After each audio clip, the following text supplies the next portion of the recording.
We want this afternoon to turn from David Hume's theory of ideas and to the application of his theory of knowledge and belief. So I'm entitling this, Do We Know What's Real? Why Believe? To get the knowledge and the belief into it. And as you can see, there are a whole series of topics that he addresses in this connection. But in order to make sure we are clear on his theory about knowledge, you can hardly call it a theory of knowledge since he doesn't claim we have it, but theory about knowledge, come back to the line of thought that he sets forth in section 4 of the inquiry. You can outline it in terms of 5 questions. In fact, he enumerates these 5 questions in the second part of it. What is the nature of reasoning about matters of fact? And keep in mind that he is distinguishing matters of fact from relations of ideas. Relations of ideas which are analytic judgments, with the logical form of A equals A, therefore things like definitions, tautologies, mathematics. But he's asking now about reasoning concerning matters of fact, factual statements. It'll be true and false, true or false about something. And because he's an empiricist, obviously this will be empirical knowledge. And his answer is that reasoning about matters of fact is in terms of cause-effect relations. And that becomes pretty evident once you come back to the representational theory of knowledge, which says that we are conscious of ideas and impressions. Impressions and ideas, those together comprise perceptions, which represent to us realities of various sorts, extramental realities. Okay, and knowledge of matters of fact will be the sort that involve ideas predicated one of the other, either by virtue of their logical relationships or by virtue of their factual relationships. So he's asking how we know about factual relationships, matters of fact.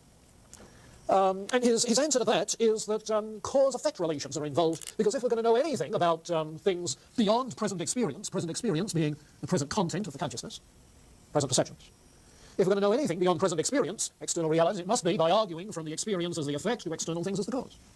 Cause-effect relations. That's the way Descartes argued the existence of God, meditation 3.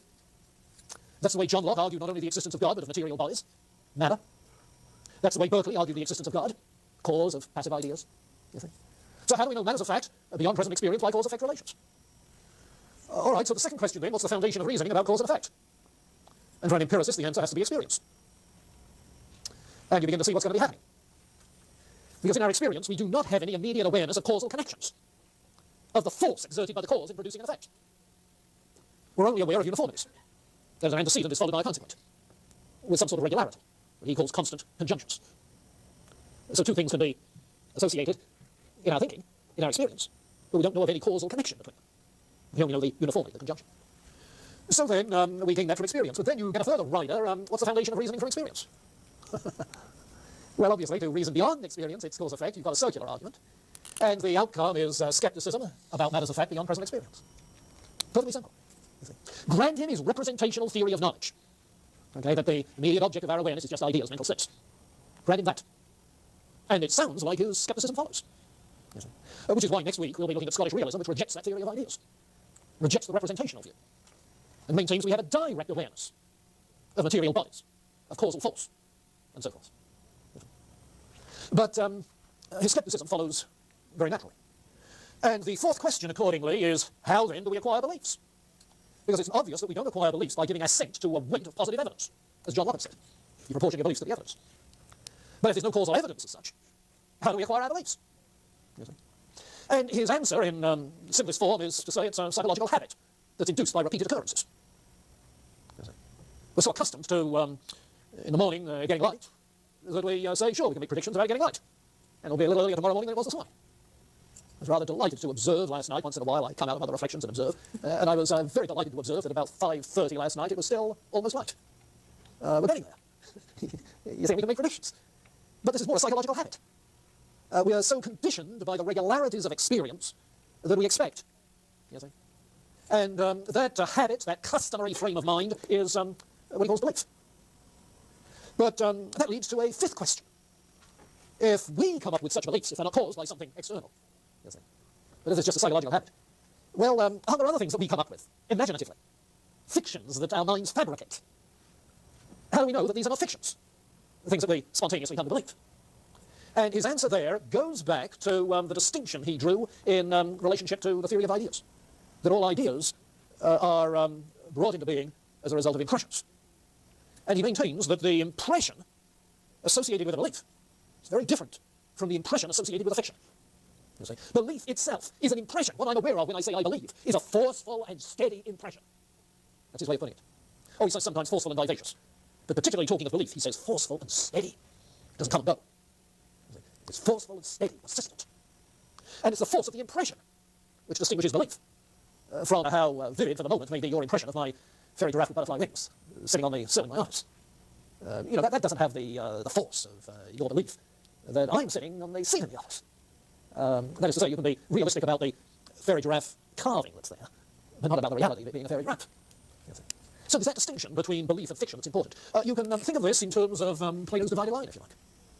You see. Where Plato had talked of knowledge as distinct from belief, knowledge by dialectic, knowledge by reasoning, let's call it demonstration, because that's the way Locke calls it, demonstrative knowledge. Dialectic leads to intuitive knowledge, you see. Now what you have is down here perceptual beliefs. Perceptual beliefs. And what Plato speaks of as illusion, what now Hume is talking of as fiction.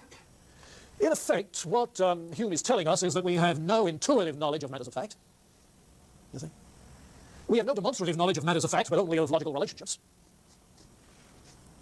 In other words, we have no knowledge of matters of fact beyond present experience. So he eliminates, as it were, the top half of Plato's dividing line in his skepticism. And his only concern now is to make the distinction between the two levels in the lower half of the dividing line, namely legitimate belief and fiction. So we've come a long way since Plato. All right, now that's the line of thought, and be sure that you grasp this emphasis on belief. We talk of probabilities, and he has that little section on probability, and if you read it carefully, he's saying in effect that probability increases belief. How come? Because what probability amounts to is repeated occasions which reinforce the mental habit. They strengthen the steadiness and forcefulness of the impression. So he's not talking of statistical probability in that section, but simply of psychological probability, expectation. And he goes at this very, very steadily, and there is one passage on 307 that I think he says this, and this seems to reach beyond Hume conceived as a skeptic in a significant way. There is, at the very bottom of 307, there is a kind of pre-established harmony. That's interesting, that's Leibniz' term. There's a kind of pre-established harmony between the course of nature and the succession of our ideas. And though the powers and forces by which the former nature is governed be wholly unknown to us, yet our thoughts and conceptions still, we find, go on in the same train with the other work of nature. Custom is that principle by which this correspondence has been affected. Yeah, we simply adjust by virtue of repeated behavioural reinforcement. The correspondence has been affected, so necessary to the subsistence of our species and the regulation of our conduct in every circumstance and occurrence of human life. Custom is then the great guide of life. Now, Joseph Butler, the same general period, end of the 18th century, we'll be talking a little about him next week. Joseph Butler was wrestling likewise with this kind of issue. And he said, and it became sort of a classic dictum in English thought from that time on, probability is the guide of life. Probability is the guide of life. Now you see, Hume isn't satisfied with that. He's not satisfied with that. Yeah, probability helps, but it does reinforce his mental habit. You see. It seems that Butler was trying to say that we make choices, decisions about what to affirm, what to deny, and we can be guided in those choices and decisions by the probabilities that we calculate. Not Hume. Not Hume. You don't calculate probabilities, you feel them. You see. It's the feeling that is the guide of life. And he comes back to that on issue after issue, issue after issue. You may have noticed, if you've gotten to the end of the inquiry, that he calls his skepticism a mitigated skepticism. Not absolute, but mitigated. It's mitigated because we do have knowledge of relations of ideas. And so the skepticism is limited to matters of fact. Not all knowledge, just knowledge of matters of fact. It's applicable then to what is not capable of demonstrative knowledge. And what you cannot demonstrate is facts that are contingent. That is to say, if it's not necessary, logically necessary, but contingent, well, how can you demonstrate that it follows with logical necessity? Yes. The best you have empirical generalizations which enable you to anticipate. And you have to say enable you to anticipate, because all you know is the uniformities of experience up to this point. You can't affirm the uniformity of nature endlessly into the future, with any logical certainty. So Hume's skepticism and his theory of belief, and this becomes the basis for whether we can know anything about reality. Yeah. Question about mathematical and other logical. I guess I can't say knowledge. Is it knowledge? Yeah, it is knowledge of its relations and ideas. There are two kinds. So that is one. That is the only knowledge. Yeah. The rest, basically, the rest is belief. That's right. Yeah. Yeah. You see, mathematics begins with axioms and definitions, rather than empirical generalizations. You do have to believe the axioms. Well, not if they're axioms. If they're postulates, yes, but not if they're axioms. And he was working in a day when Euclidean geometry was believed to have axiomatic first principles. We don't have non-Euclidean geometries yet. You see. Now, when that arises, this has to change somewhat. Yeah. Why isn't mathematics matters of fact? Because mathematics is dealing with immaterial entities. No, it's dealing with ideas. The idea of 2, the idea of 3, logically, together, give you the idea of 5. Mathematics, according to Hume, is not about real things.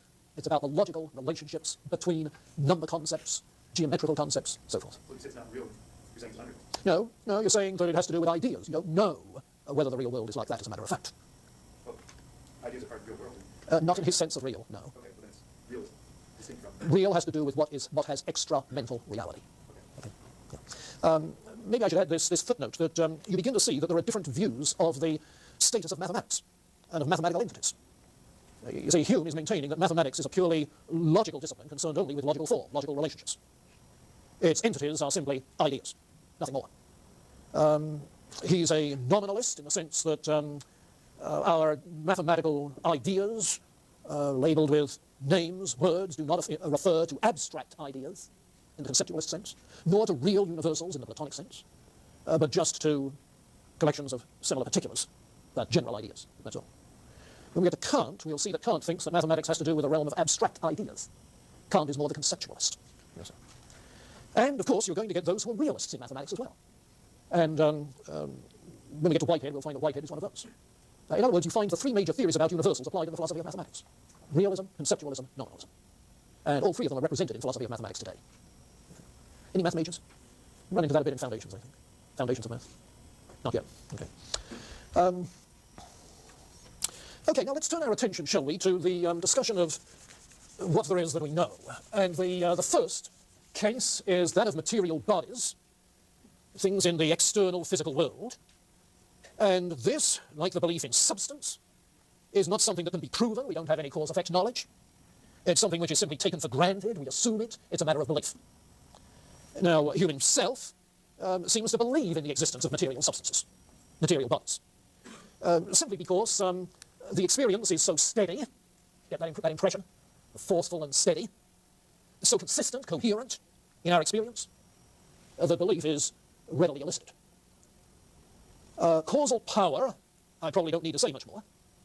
You'll notice in his chapter on necessity, he points out that we have no knowledge of any causal connection in the mind-body relationship. No knowledge of it in the relationship between God as creator and this earth, this creation, nature. He is, however, inclined to believe that there is causal force, but this is simply a concession to mental habit. We really assume that it's there in the material world. He talks a little bit about the occasionalist view that God is the only causal power, and so causes everything, and regards that as a belief that's, well, pretty wild. That is to say, there is not any habitual experience that induces such a belief. He doesn't find it particularly forceful. So a more common sense belief in causal power is appropriate.